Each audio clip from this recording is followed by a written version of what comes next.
Got summer squash that my neighbor gave me. It was just one. I don't know if it was, I don't think it was off her plant, but maybe her mother's or somebody's. Anyway, they don't really eat squash, so it's big and it's thick, so I'm gonna cut it into rings and then cut it into crosses. They're fried up like you would okra. And I've got some onion about the same size. Welcome back to A Country Boy Can Cook. This afternoon for dinner, we're going to have some fried squash and some fried onions. Not onion rings, just some little strips. So what I've got here, I've got summer squash that my neighbor gave me. It was just one. I don't know if it was, I don't think it was off her plant, but maybe her mother's or somebody's. Anyway, they don't really eat squash, so it's big and it's thick, so I'm gonna cut it into rings and then cut it into crosses. They're fried up like you would okra. And I've got some onion about the same size. So let's get to cutting. I've got my cast iron going over here. It's heating up. I've just got it set on medium right now. Yeah, these are gone a little ways, but that's okay. They're still edible. And just the squash was not going to be enough for my wife and I. We've got some leftover gumbo that I cooked. I had been hesitant about doing a gumbo recipe because it just takes so long standing there stirring and moaning. Just didn't have the strength. My knees are bad, so. But after I got my shots, my knees are a little stronger, so I did it. Make some really good gumbo. All right, so we're just gonna see how large these are. These are big now. These 2 inches across, and this squash has been washed, of course. I'm just gonna cut it and probably force on these larger sizes.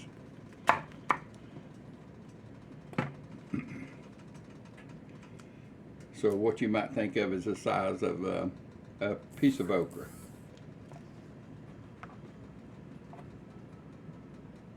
I'm going to try to keep all the sizes close to the same size. Easier to cook that way. You don't have to play the skillet so much. You can get them all out at once if they're done all at one time.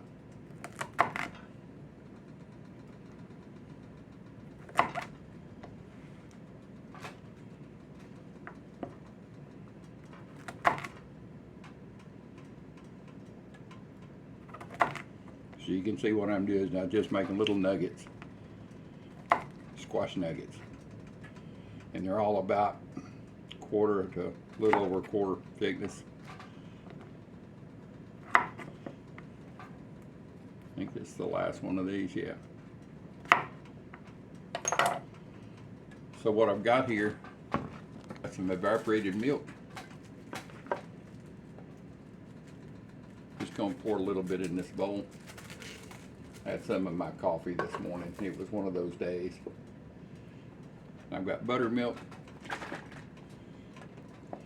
and I'm gonna marinate this for a little bit in this buttermilk and canned milk mixture.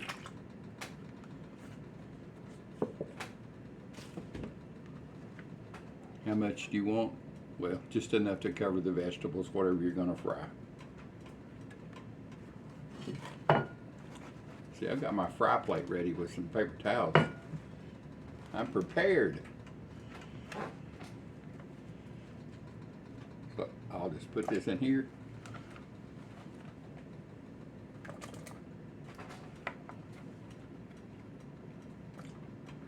Get back up here. That piece disappeared, catch on my leg on my cutting board.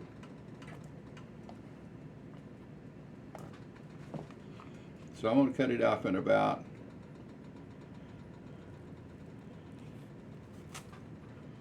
a 1/2 inch slice thickness.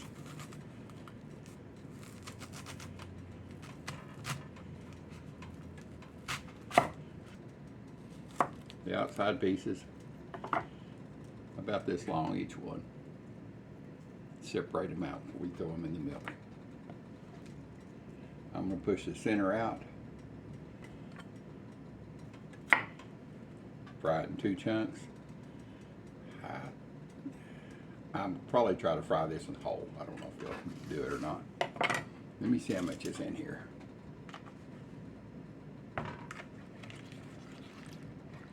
That'll be enough for the wife and I for dinner.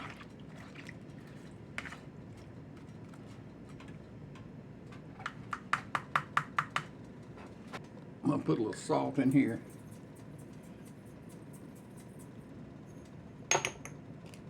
A little pepper.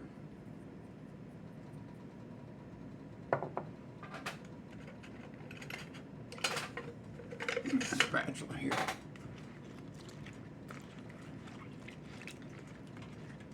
You can let this sit in the fridge for 30 minutes or so. I ain't gonna do it, but you can if you want to. Alright, I've got a bag of flour here. Flour and breadcrumb mixture.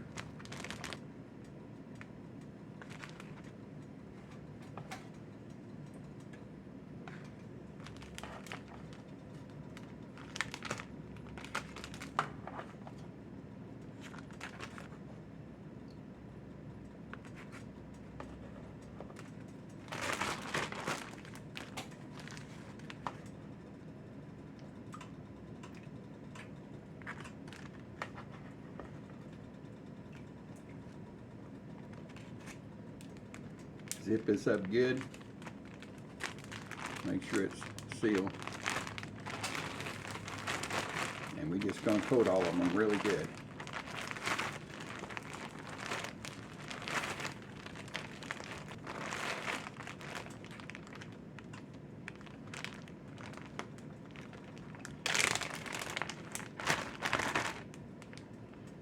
Alright, let's get over to the cast iron skillet. I've got vegetable, and you can see a little smoke. It's probably ready. I'm just going to put a piece of the squash in and see what happens.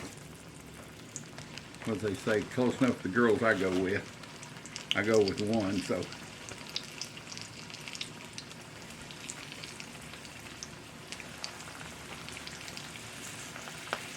This is not a double dip like, you know, do it in flour milk and all that. Like I fry chicken. This ain't that. This is just good old country frying.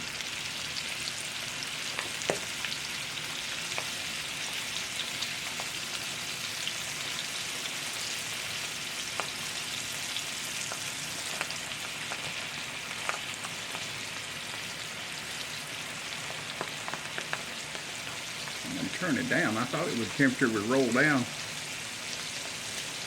as I added stuff to it. Don't want to crowd it.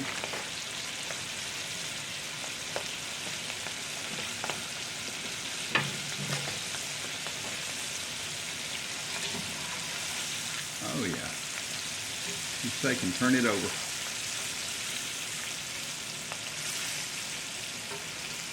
That's looking good, boys and girls. That's chicken fried, not double dip, but mom's style chicken fried. It won't be. You can fry okra the same way. It won't be coated like triple coated okra, which I can. It's okay, but it ain't for me.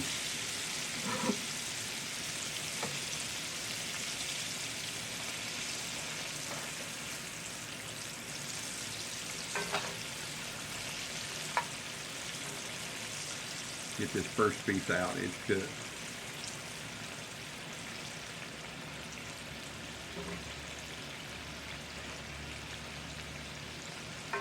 And just take it out when you see it getting brown.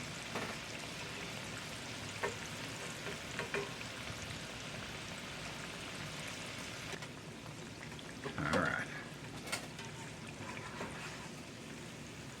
You see the temperature's way down now, but it's frying it pretty.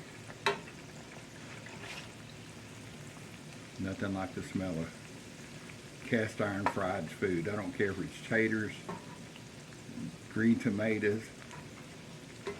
And by the way, if you've got some red tomatoes that you pulled and they're not real soft, you can fry those up. I don't know if anybody ever says anything about that, but you can, and they're good.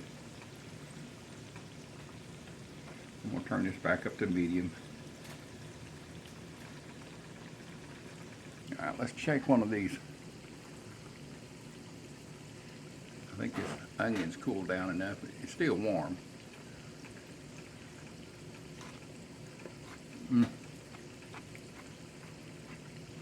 Great crunch. Great flavor. Some yellow squash.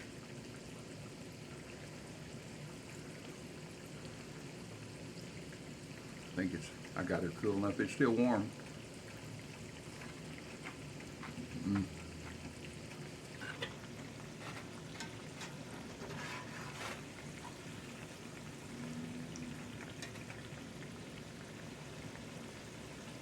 You see, that's what I'm doing. Like playing a piano and getting a tune over here and getting a key over here. And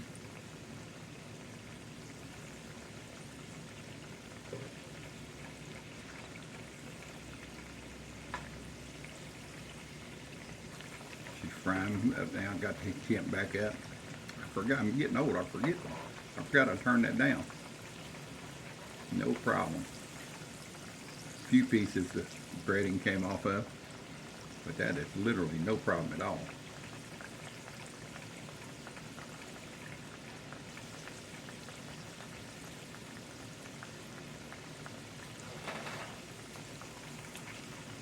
Just make a little room for it and get it out all spread out.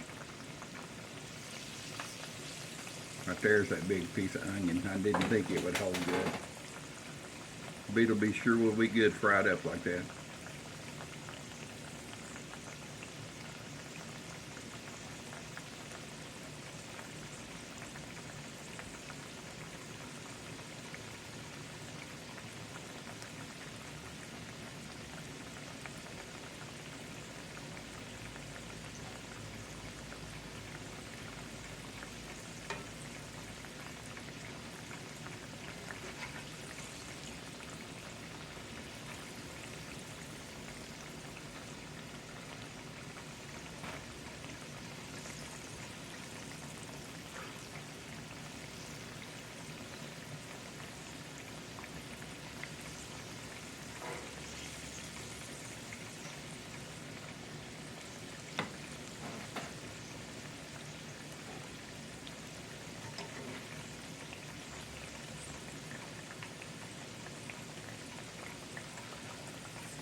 One big old onion, flip over. There you go. You got a little color on it. That's gonna be my bite.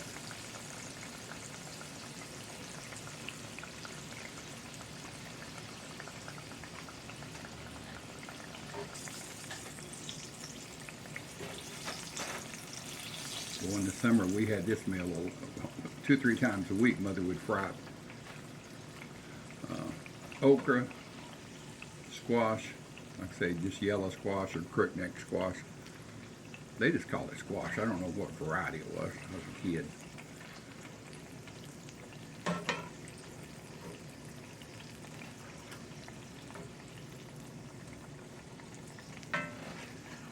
All I knew it was just good.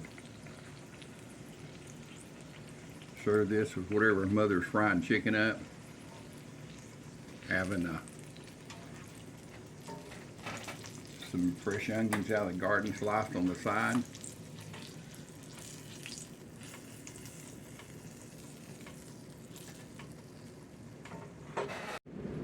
It's going to be great tasting. Country fried squash and onions. A light coating. Don't want to hide the flavors. Can't wait to get into this. A little salt on it, just a touch. Well, there she is. Dinner's ready. Squash and onions fried up country style. Little garlic toast. His and her leftover gumbo. I put the rice in it yesterday when we got through eating it. That way it could just soak up the juices. It's going to be great today.